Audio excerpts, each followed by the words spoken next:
안녕하세요. 주영 한국문화원장 선승혜입니다. 오늘은 런던 대학교 수아스의 그레이스 고 교수님을 모시고 한국 문학에 대해서 이야기해 보겠습니다. Hi everybody, I am Seunghye Sun, Director of Korean Culture Center. Today, I am very honored to have a special guest, Dr. Grace Koh, for talking and sharing our ideas and our opinions, our kind of special experience of Korean literature today. Just welcome and Dr. Koh in today. 안녕하세요. 안녕하세요. 예. 안녕하세요. 저는 영국 런던 대학교 수아스에 있는 그레이스 고라고 합니다. Hello, my name is Grace Koh, and I teach Korean literature at SOAS, University of London. It's my great pleasure to be here, and I'd like to thank Director Sun for inviting me today. Grace, and I have 5 questions about Korean literature. Because I am a great fan of Korean literature, always I want to talk more about Korean literature with you. So just I have 5 questions. Okay, Yeah. great, thank you. How do you perceive the evolving significance of Korean literature in the UK? What aspects of Korean literature has resonated most with British readers, and why do you think there is increasing interest in Korean stories and authors? So I get asked this question a lot. So just for to provide you with some context, I've been teaching at SOAS since 2002. So it's been now 22 years. It's my 22nd year. I can't believe that.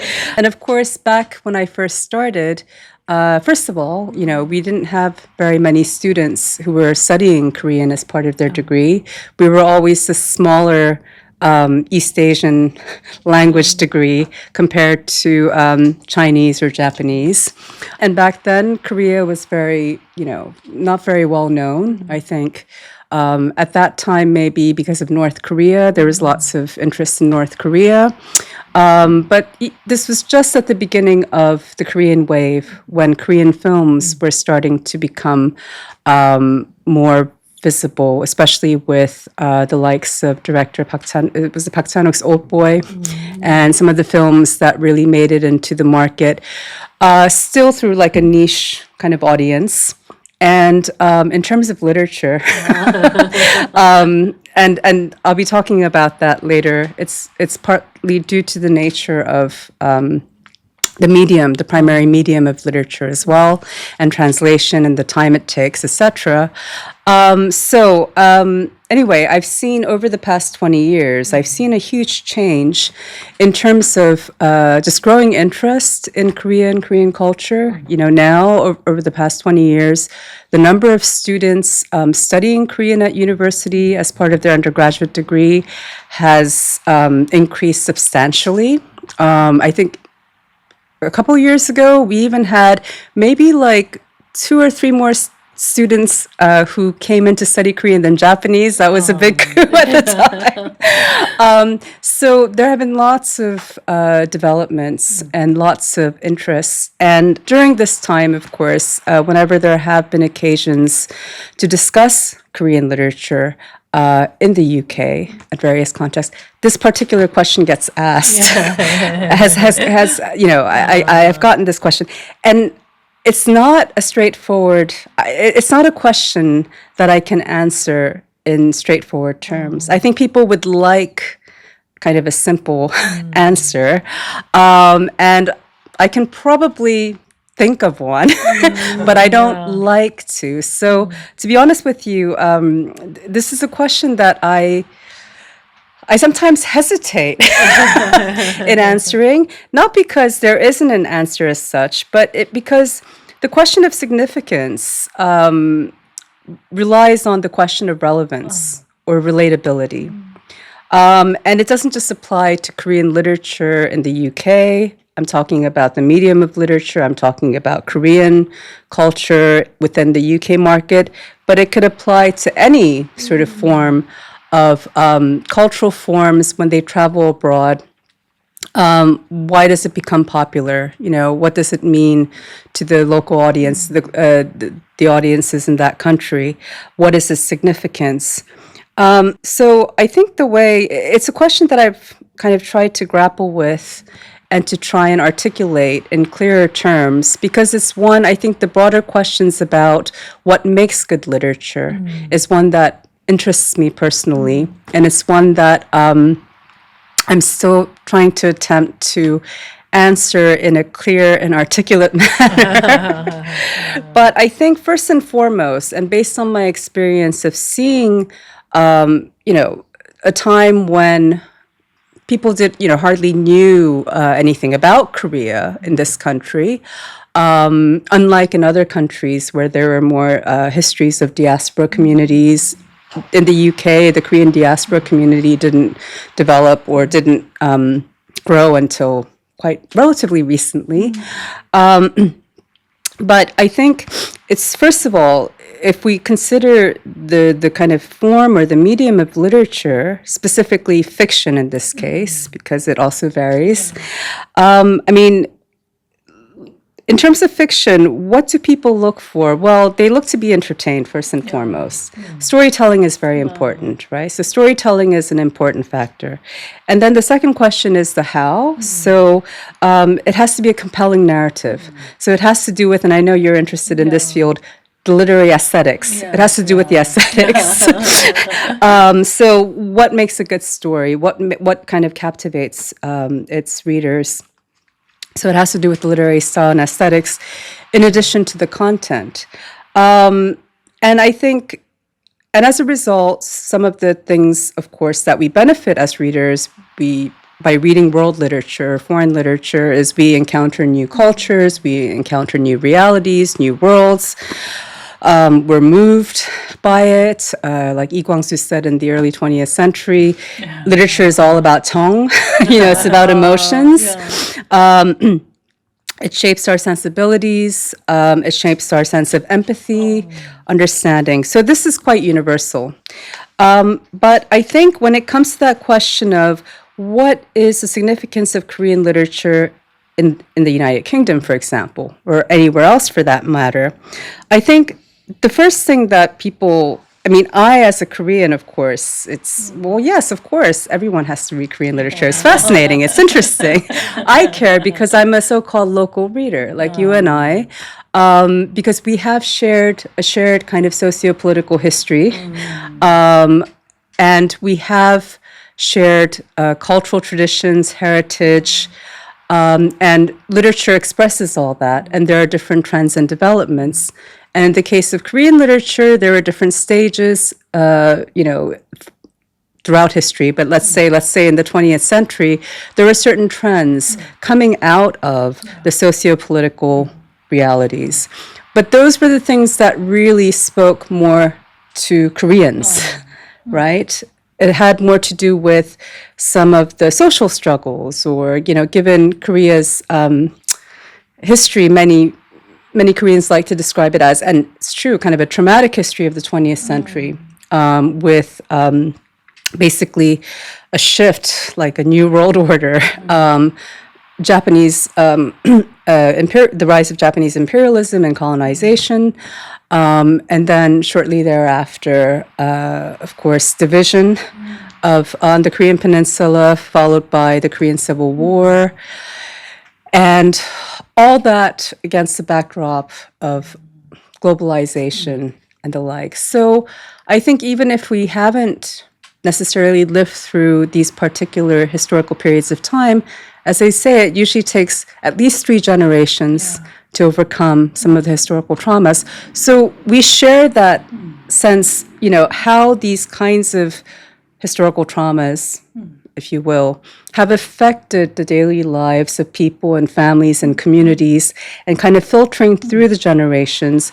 We all live with that in one way or another. So because of that, we, of course, are very much invested in seeing how these stories are told from the perspective that we can understand.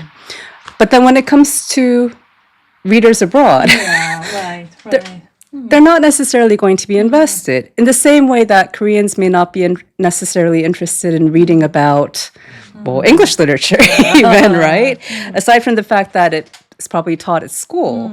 There might be lots of readers that, may not necessarily want to, but, they do because of education or whatever else.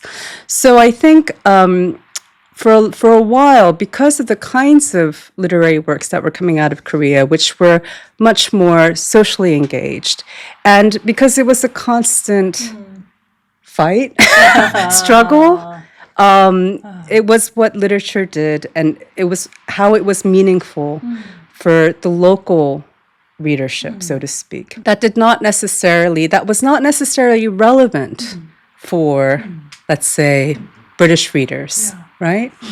So I think for a long time, Korean literature was probably one of, it basically gained traction much later than other cultural forms with the Korean wave that are much more based on audiovisual mediums.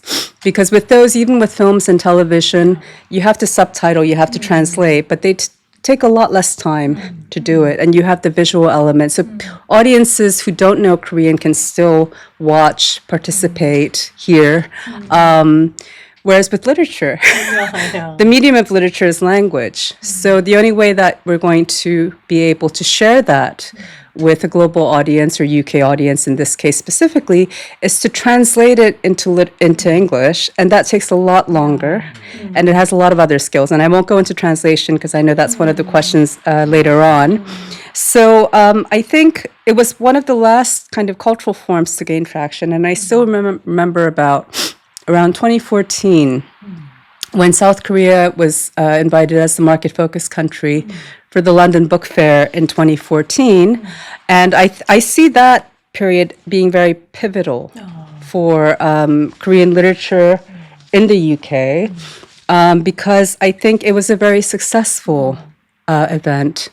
And even Koreans from LTI Korea, Literature Translation Institute of Korea, KCC, Korean Cultural Center, the Arts Council, who all participated either through funding or through helping with the curation of the program, which was primarily curated by the British Council, and they did a magnificent job. Everyone did.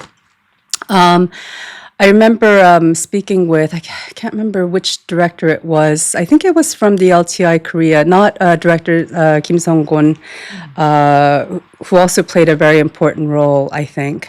But it was someone else from there who said, literature right now, Korea is on the rise, not only with films, but I think K-pop, popular music, and other things were gaining lots of traction, and literature was still behind. And, Koreans love to promote their culture abroad.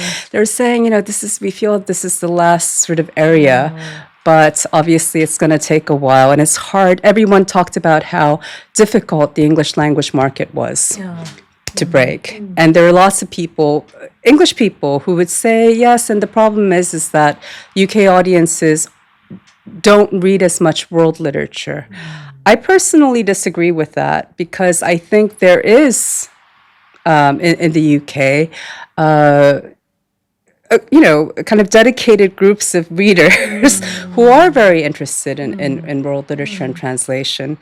But at any event, I think even at that time, so 2014, and this was just when Deborah Smith, who was a student at SOAS then, and she had she was finishing up The Vegetarian, and I think at the London Book Fair, she showed me the book cover from the publishers, and it was due to be published in the following year, I think. Even Deborah was saying this because, she also was asked a lot of questions as a translator. And Brother Anthony of Taizé in Seoul, who came over, who's also been very supportive of young translators. And we all kind of mentioned how, I guess Korean literature from the 20th century, the ones that Koreans felt, yes, these are very important literary works, they might not necessarily appeal to the British public because of their kind of socio-political context, which are not relevant, to UK audience members. But then since then, obviously, there have been lots of developments, and as South Korea has developed in different ways. So I think even in terms of works of fiction, you have different strands or different themes or different topics that authors began to write about, which was more related to the day-to-day. So obviously, it is very much rooted in Korean society, but there were sort of stories that perhaps British audiences could pick up and read and feel like, oh, okay, I can relate to this. Because it's not about a particular political situation, but it's about a particular character who I can somehow identify with. And I think it's not just specifically, I don't think it's exclusive to Korean or British context. I think in the age that we live in, with a lot of the technologies and I don't like to use that word, but globalization, a lot of the fiction trends are merging in some ways. So I think it was also to do with that sense of relatability, because similar to when, if you want to go watch a movie, then you choose what you want to watch. You're going to spend, well-earned money on it. So, how does a person choose what they want to watch, right? It has something, they read the blurb, oh, it's to do with their personal tastes, it's to do with what kind of captivates their attention, and it's the same with literature. So what makes a person actually, order a book online or, go into the bookstore and pay for a book, lend it from a library, and then actually take the time to read. So it has to be something that somehow they feel, it's personal taste, but it's also somehow relatable to me, right? So I think that in terms of Korean literature, we can't also ignore the success of Hallyu. Because I think, in as much as we'd like to think that, and I think Korean literature is fantastic and anyone should read it, but without the kind of visibility of Korea and Korean culture generally, especially to younger audiences, people wouldn't have necessarily, been interested, right? But I think it's also to do with the success of all the other different cultural forms, which are audio, kind of visual, media-based, content-based, which audience member were able to access more easily, and which then sort of sparked their interest about South Korea and South Korean culture, and also the way that South Korea has been developing as a country. It's quite impressive. So, after every time I go back, it's different. So much changes. So I think there has to be a general visibility. So as I mentioned, 20 years ago, lots of people didn't know, people would constantly refer to Korea as Southeast Asia, or they assumed it was somewhere south, or it was all about North Korea. But I think certainly the success of the Korean wave or Hallyu, based on other cultural media forms, helps spark that interest. And then especially the younger generation of readers who likes reading would then, look and find out that, there's, Korean literature, fiction. Of course, the success of the Vegetarian International Booker Prize, and once again, the kind of visibility. People saying, what's that book about? And also the London Book Fair, it wasn't just a one-off event. And I remember the Korean organizations were very impressed with the UK at that time. And they told me that they had done a lot of events like this, well, not to the same one, but similar in, let's say, North America, because let's face it, Korea likes to focus on the U.S., right? I mean, I grew up there, so, but they said, but America's also very big and much more kind of diverse than people think it is. And so they initially they said, oh, we thought this would be yet another event that we host, but something really meaningful apparently came out of it in that they were impressed with the way that the British Council, the UK Publishers Association, the organizers here, they really kind of took it not just to hold an event, but in practical terms, there were a lot of active exchange between the publishing companies and fields. Publishers play a very important role. So it's also a time around the time when the vegetarian was coming out and there were a new generation of translators emerging, publishers began to be interested. And it was UK publishers that it also picked up alongside American ones, some of the more recently famous or popular Korean fiction in translation. So I think there was an important role in that as well. So I think in terms of significance, going back to this question, and I'm so sorry for this long-winded thing, but I guess there's so many different elements involved and I think we as human beings like things to be labeled and, kind of classified. We like to define something unique about particular cultures and the power of that and what's unique about it. A lot of the questions that I got asked and I get asked is, what's unique about Korean literature? Well, there's lots of things that are unique, but I can't just say one thing. It's like, what's unique about English literature? What's unique about French literature? So I think that, so my question is, it's really, the question of significance relies on relatability. It relies obviously on, the art, the success, the content, the storytelling, the compelling narrative. In the case of translated fiction, translation, therefore, plays a very important role. But it's also something to do with visibility of a culture in a foreign country, where once we were very little known. Now, we're very popular, we're very popular. I had a meeting with my GP this morning, and even she talked about, she's saying, oh, by the way, I'm obsessed with Korea. She said, she said, oh, I'd love to go there, and I follow, and she's around my age, but she said, oh, but I love all the media content, I love this. And I live in a small town, by the way. I moved out of London.